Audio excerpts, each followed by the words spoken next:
మనుష్యుల సేవకునిగా దాసుని స్వరూపమును ధరించటం. ఏది ఆ వైఖరి?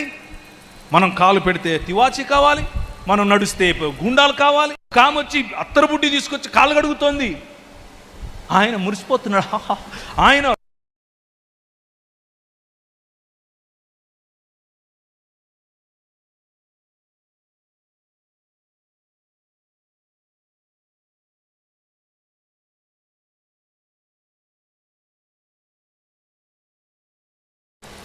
పరిశుద్ధాత్మను పొందాము అని అనుకునే వారి యొక్క కొన్ని క్వాలిటీస్ కూడా చెప్తాను.